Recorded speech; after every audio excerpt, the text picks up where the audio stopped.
শুভ দুপুর বন্ধুরা। আর একটা আলসে দুপুর কাটিয়ে অবশেষে ঘুম থেকে আমি উঠলাম।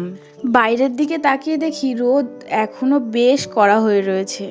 দেখে মনে হচ্ছে দিনটা যেন ফুরিয়েই যাচ্ছে না। প্রতিদিন তো আপনাদের সকালের ব্যস্ততার রুটিন দেখাই, তবে আজ ভাবলাম বিকেলে কেমনভাবে কাটাই সেটা আপনাদের সাথে ভাগ করে নিই। সো হ্যালো এভরিওয়ান, কেমন আছো তোমরা সবাই?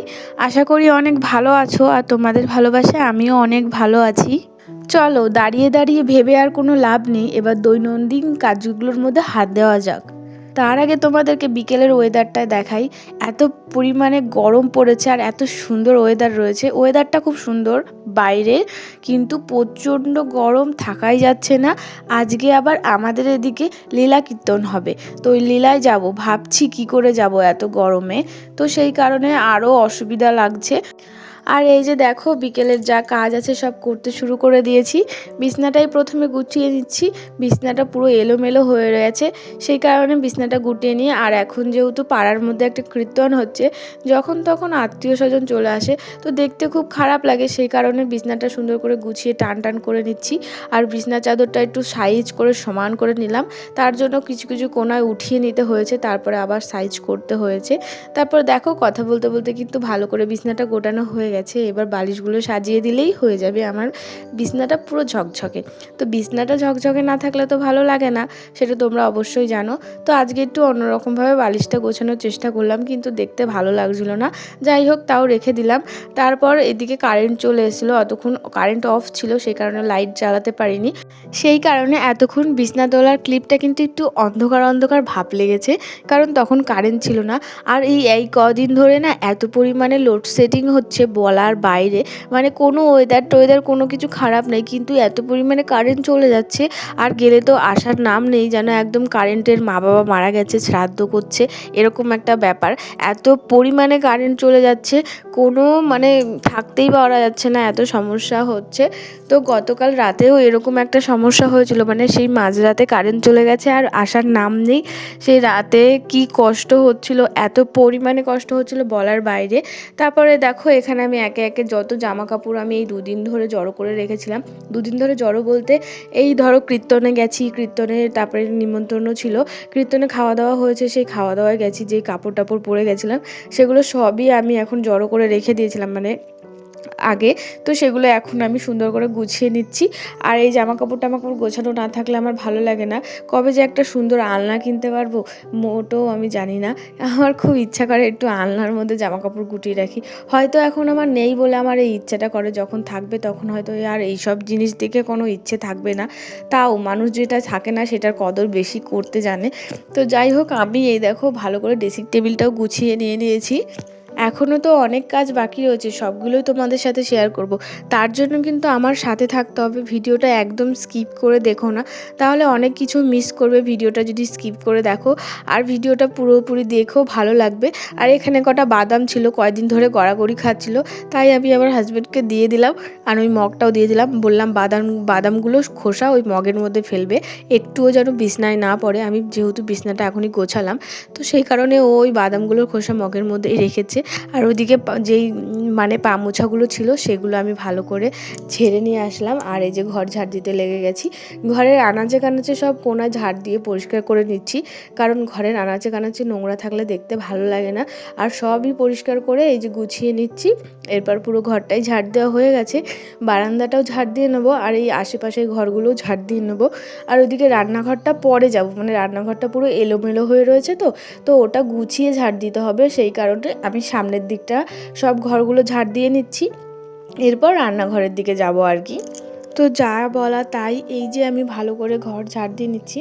আর এখানে দুপুরবেলা মা অনেক বাদাম খেয়ে ফেলে রেখেছিল, সেই জন্য ঘরটা আরও বেশি নোংরা নোংরা লাগছে। আর বাদামের খোসাটা এরকমই, যদি ঠিক করে না রাখা হয় না পুরো এরকম নোংরা নোংরাই লাগে আর কি।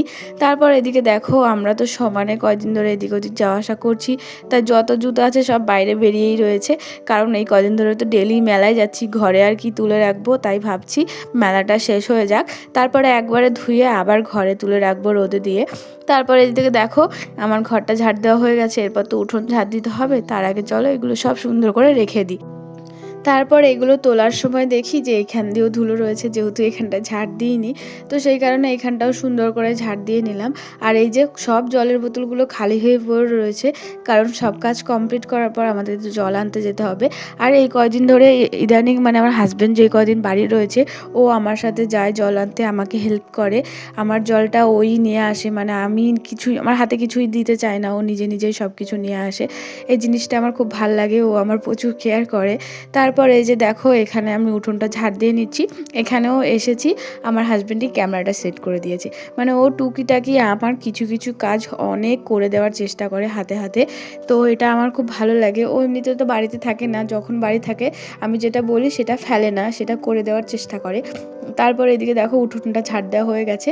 আর ওই মহান ব্যক্তি দুপুরবেলা খিচুড়ি খেয়ে এসেছে। খিচুড়িটা এত পরিমাণে টেস্ট হয়েছে, মানে কীর্তনের খিচুড়ি খাইয়েছে, মৎস্য খাইয়েছে, সেই কারণে আর এত পরিমাণে মানে টেস্ট হয়েছে, সেটা এখন আবার বাটি করে নিয়ে এই যে ঘুরে ঘুরে খাচ্ছে। আর আমি আজকে বলছি তোমার আমার ভিডিওর মধ্যে আজকে আমি বলবো আবার যে তুমি আমার পেছন পেছন ঘোরো সারাক্ষণ, ঘরের মধ্যেও কাজ করছিলাম তখনও এসেছো, এখনও এসেছো। তো ওই ব্যাপার নিয়ে ও হাসাহাসি করছিল। তারপর ওকে বললাম তুমি একা একাই খাবে, আমাকে খাইয়ে দেবে না? তারপর ও আবার আমাকে খাইয়ে দিল। আর খিচুড়িটা সত্যি এত স্বাদ হয়েছে না, মানে মনে হচ্ছে আবার খাই, শুধু শরীরে একটু ক্ষমতা কম ছিল সেই কারণে খাইনি, নাহলে আমিও বাটি করে নিয়ে আসতাম।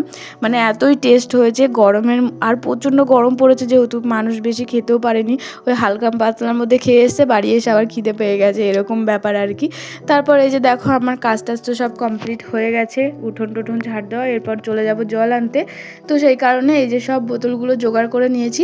এরপর যেই বোতলের মধ্যে ছিটি জল আছে সেগুলো ভাবছি উঠোনের সামনে ছিটিয়ে দেবো, তাহলে আর ধুলোগুলো উড়ে আর ঘরে আসবে না, যেহেতু সব ঘর টর এখনই পরিষ্কার করে ঝাড় দিলাম, সেই কারণে একটু অসুবিধা হবে।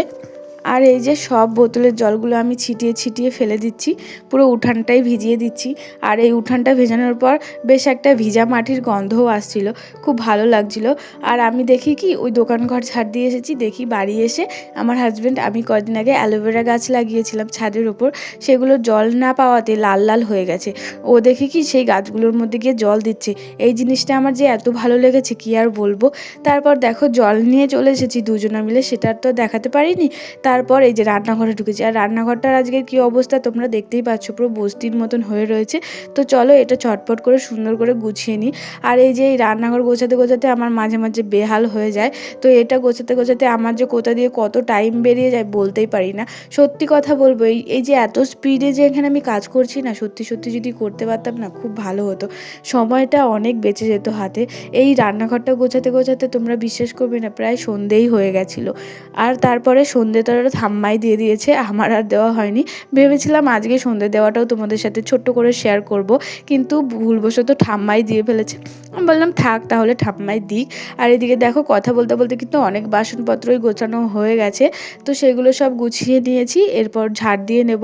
তো এরকম একে একে এটা এখানে পড়ে রয়েছে, ওটা এখানে পড়ে রয়েছে, এই গোটাতেই আমার দিন কাবার হয়ে যায়।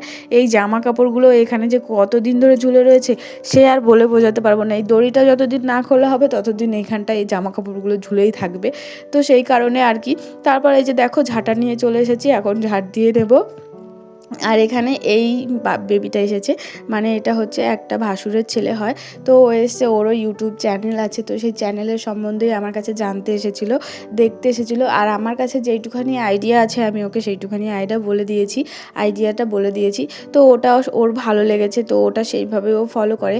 আর ও ডেলি ভিডিও পোস্ট করে, একটা করে, সেই কারণে ওর চ্যানেলটা অতটা গ্রোথ হয়নি, সাবস্ক্রাইবও বাড়েনি। তো ওকে বললাম যে ডেলি আরও অনেকগুলো করে ভিডিও ছাড়বি, তাহলে ভালো হবে। তারপর বিকেলবেলা এই যে ও আর আমি ছাদে চলে এসেছি, আর ওকে দেখিয়ে দেওয়ার জন্যই ছাদে এসেছি। আমি বলছি ওর নেট পাচ্ছিল না, কারো ওয়াইফাই থেকে নেট নিচ্ছিল, তো আমাদের ছাদে আসলে সেই নেটটাও পাচ্ছিল। তারপর ছাদে এসে দেখি এত সুন্দর ওয়েদার, মানে কি আর বলবো। আমি এখানে তোমাদের সাথে ছোট্ট করে ভিডিও শেয়ার না করলেই পারতাম, মানে এখন করতেই হলো, মানে এত সুন্দর ওয়েদার। তারপর ওকে আমি অনেক দেখিয়ে দিয়েছি যে এইভাবে করবি, ও বলল ঠিক আছে কাকি, এইভাবেই করব। তো ওর কাকি হই আমি, সেই কারণে। তারপরে দেখো এখানে আমি এই শাড়িটা পরবো, সেই কারণে এই শাড়িটা আমি সিলেক্ট করে নিয়েছি। আর আজকে যেহেতু লীলা কীর্তন আছে সেখানে যেতে হবে, তো তাই আর কি। আর এই যে শাড়িটা এখন আমি পরবো, তো চলো শাড়িটা পরে আসি। তো চুপ করো, তোমরা কিন্তু কেউ ভেবো না যে কেন আমি ওই শাড়িটা পরলাম না। পরেছিলাম ওই শাড়িটা, কিন্তু আমাকে একদম ভালো লাগছিলো না, সেই কারণে চেঞ্জ করে এই শাড়িটা পরলাম। আর এই শাড়িটা আমার ননদ দিয়েছে, সেই কারণে এই শাড়িটা আমার একটু বেশি স্পেশাল। তো তারপর এই যে আমার হাজব্যান্ডও রেডি হয়ে গেছে, আর আমার হাজব্যান্ড এখানে বলছিল কিছু একটা, আমি ভুলে গেছি। তো আমাদের দুজনকে কেমন লাগছে অবশ্যই বলো। আর কি পরিমাণে ঘাম তোমরা বুঝতেই পারছো, পুরো একটু একটু করে ঘাম মানে ঝরে পড়ে যাচ্ছে। তারপরে যে ঘরের মধ্যে নাইট লাইটগুলো জ্বালিয়ে দিয়ে, ফুড লাইট জ্বালিয়ে দিয়ে এই যে আমরা এখন ঘরে দরজা দিয়ে বেরিয়ে পড়ছি। আর এই যে ঘরে যে দরজা দিচ্ছি না, ঘরটা পুরো গরম ভাব হয়ে যাবে, কিন্তু দরজা না দিলেও তো হবে না। তারপর দেখো এই যে আমরা লীলা কীর্তন শুনতে চলে এসেছি। আর কোনো কথা বলবো না, তোমরা লীলা কীর্তনটা শোনো। আর এটা না খুবই অল্প বয়সের মেয়ে, 3জন মেয়ে এসেছে, 3জনই খুব অল্প বয়সের। আর মেয়েগুলো আমাদের থেকেও ছোটো, আর এত সুন্দর দেখতে। সত্যি যে মায়ের গর্ভে এই মেয়ে জন্ম নিয়েছে সেই মা প্রচুর ভাগ্যবতী মেয়ে, মানে তার মা। তো এই যে দেখো পুরো লীলা কীর্তনটা খুব ভালো লাগবে তোমাদের। শত কোটি দণ্ডবোধ প্রণাম।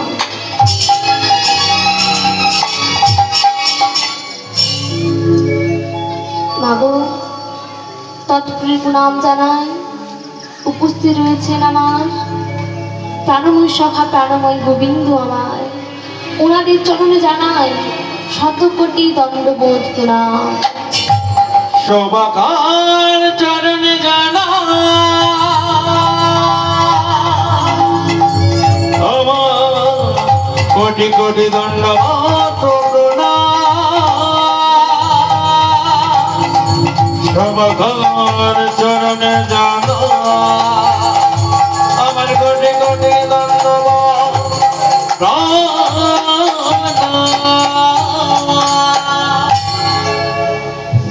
কিন্তু মাগো, সর্বপ্রথম পারতাম না, কিন্তু বাবা আজকে এই মহতী হরিবাসর, এত সুন্দর হরিবাসর, এত সুন্দর ভক্ত পিতা মাতা, এই মহতী হরিবাসরে একমাত্র গৌর গোবিন্দ লীলা একমাত্র প্রযোজ্য।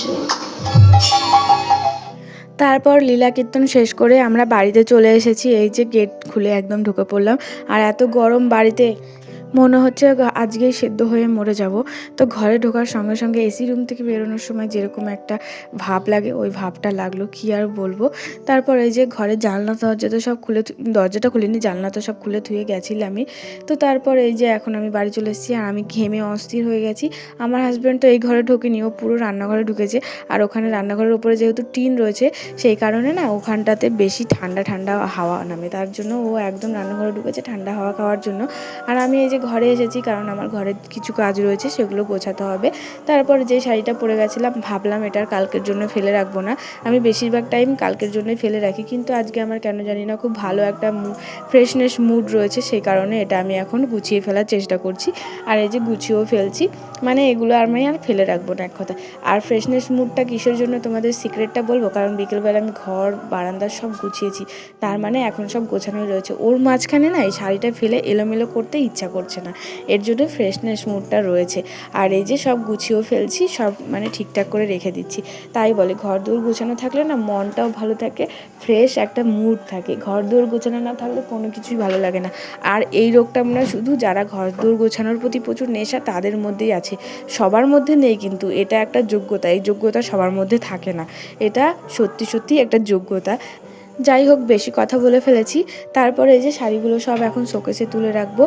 আর ভিডিওটা কেমন হয়েছে অবশ্যই বলো, ভালো লাগলে কিন্তু অবশ্যই একটা লাইক করে দিও, শেয়ার করে দিও, সাবস্ক্রাইব করে দিও, আর বন্ধুদের সাথেও একটু শেয়ার করে দিও, আমাকে একটু সাপোর্ট করো।